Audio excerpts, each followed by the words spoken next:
ଆଦୁର ନେଇ ଯାଇଛନ୍ତି। ହଁ ଆଦୁର ନେଇଯିନି ଆଉ ଗୋଟେ ବାଲ୍ଟି ନେଇଯିନି ଆଉ ସବୁ ଜିନିଷ ସବୁ ବିସ୍କୁଟ ଫିସ୍କୁଟ ସବୁ ଜିନିଷ ସର୍ଫ ସାବୁନ ନଡ଼ିଆ ତେଲ ଚୁଡ଼ା ଚିନି ଯାଇ ଦି ବାଲ୍ଟି ଖୋଲି ନେଇ ଯାଇଛନ୍ତି। ସବୁ ଜିରା ବିଞ୍ଚି ଦେଇଥିଲି ବାଇଟି ଗୋଟା ଦେଇଦେବେ ଟିକେ ଦୟା ମୁଁ ଜାଣିପାରିଲି ମୁଁ ଜିନିଷ ଯାଇଛି ମୁଁ ଧରି ପକେଇ ଟାଉକିନି ଆଉ ତାହେଲେ ମୁଁ ଧରି ନଥାନ୍ତି। ଶୋଇଥିଲୁ କେମିତି ବସିଲେ କଣ ଆମେ ଜାଣିଛୁ ଆମେ 3ଟା ରାତିରେ ଉଠିଲା ବେଳକୁ ଦେଖିଲୁ ଜିନିଷ ଦେଖିଲୁ ଆମ କବାଟ ଚଢ଼ା ହେଇଛି ଜିନିଷ ଦୋକାନକୁ ପଶିଗଲେ ଦେଖିଲା ବେଳକୁ ସବୁ ଯାଇଛି ତେଲ ଚୁଡ଼ା ଯାଇ ଅଟା ଗୋଟେ ଥିଲା କିଲିକିଆ ଅଟା ଆଉ 13,700 ଟଙ୍କାଟା ଥିଲା ଗୋଟା 490 ଟଙ୍କା ସଉଦା ପତ୍ର ସବୁ ତେଲ ମସଲା ନେଇଗଲେ ସବୁ ଯେତେ ଡାଲି ଚାଉଳ ସବୁ ନେଇଛି ନା। ମୁଁ ପଶିଗଲି ଘରକୁ ଟାଇବିନି ଘରଟା ଦେଖିଲି ଜିନିଷ ପୁରା ଟୋଟାଲ ଖେଳାମେଳା ହେଇଛି ମିଞ୍ଚା ହେଇଛି।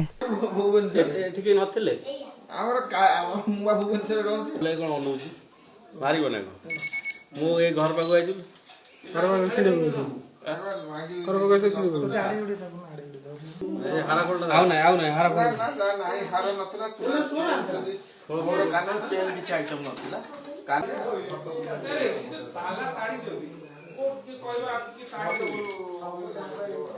କାଲି ବୋଧେ ମିଡନାଇଟ୍ 2ଟା ପରେ ଆମ ଗାଁରୁ ବୋଧେ 3ଟା ଜାଗାରୁ ଚୋରି ହେଇଛି।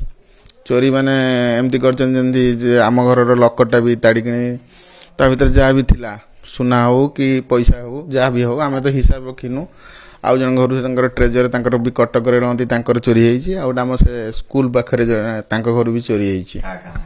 ତାଙ୍କ ନାଁ ଉମେଶ ଚନ୍ଦ୍ର ନାୟକ ଆଉ ଜଣଙ୍କ ନାଁ ରାଖେଲ ଚନ୍ଦ୍ର ମହାନ୍ତି ଆଉ ମାଇସେଲ୍ଫ ଗିରିଜା ଶଙ୍କର ମହାନ୍ତି। ଏଇଥିରୁ ଆମର ସୁନା ମୁଦି ରିଙ୍ଗସ୍ ଥିଲା 3ଟା ଥିଲା କ୍ୟାସ୍ ବି ରଖା ହେଇଥିଲା ଯେହେତୁ ବାପା ଏକ୍ସପାର୍ଟ କଲା ପରେ ମୁଁ କିଛି ରଖିଥିଲି 12-15 ହଜାର ଟଙ୍କା କ୍ୟାସ୍ ଥିଲା ଆଉ ଗୋଟେ ୱାଚ୍ ଘଣ୍ଟା ବି ଥିଲା ଆଉ ମାଆର କାନର 2ଟା ଥିଲା। ଚୋର ନେଇଯାଇଛନ୍ତି।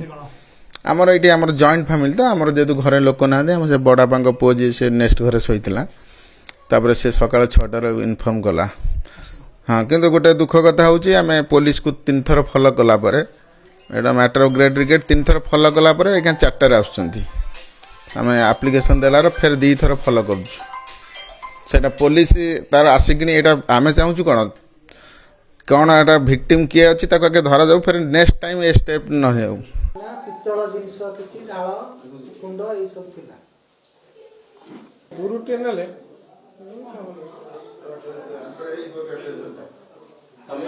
ଗୋଟେ ସଟ ଗୋଟେ ମିଛା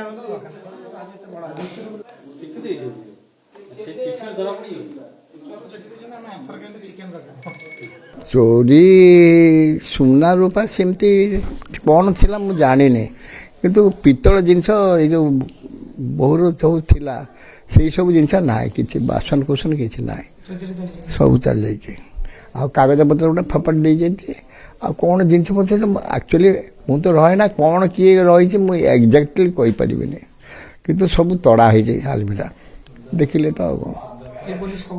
ହଁ ପୁଲିସ ଖବର ଦେଇଛି ଆସିଥିଲା ଏଇ ଯେଉଁ ଯିଏ ଆମର ଜଗତ ଏଇ ବାବୁ ଆମର ଘରେ ରହନ୍ତି ମାନେ ଦେଖା ଚାହା କରିବା ପାଇଁ ସେ ଭଡ଼ାଟିଆ ହିସାବ ନାହିଁ ଖାଲି ଗୋଟେ ଜଷ୍ଟ ଇନଚାର୍ଜ ହେଇକି ରହିଛନ୍ତି। ସିଏ ଅଲ୍ ଆଣ୍ଡ ସଡନ୍ ମାନେ ମୁଁ ଉଠୁଛି ମୋତେ ଫୋନ୍ ଆସିଲା ଯେ ଆପଣଙ୍କର ଏମିତି ହେଇଯାଇଛି ତା ଆଗରୁ ଘରଟା ପୋଡ଼ି ଦେଇଥିଲେ କିଏ ଗୋଟେ ଆମ ନରେଆ ଫଳରେ ଯେମିତି ହେଉଛି ଆଜ୍ଞା କାହିଁକିନା ଗୋଟେ ମାତ୍ର ବୋହୂ ଥିଲା ସିଏ ମରିଗଲା କରୋନାରେ ଆଉ ପୁଅଟେ ପାଗଳା ଟିକେ ମେଣ୍ଟାଲ ପ୍ରୋବ୍ଲେମ୍ ତାର ରହିଛି। ମୁଁ ରିଟାୟାର୍ଡ଼ କରିଛି ଆଉ ଘରେ କଟକରେ ଘର ଗଙ୍ଗା ମନ୍ଦିରରେ।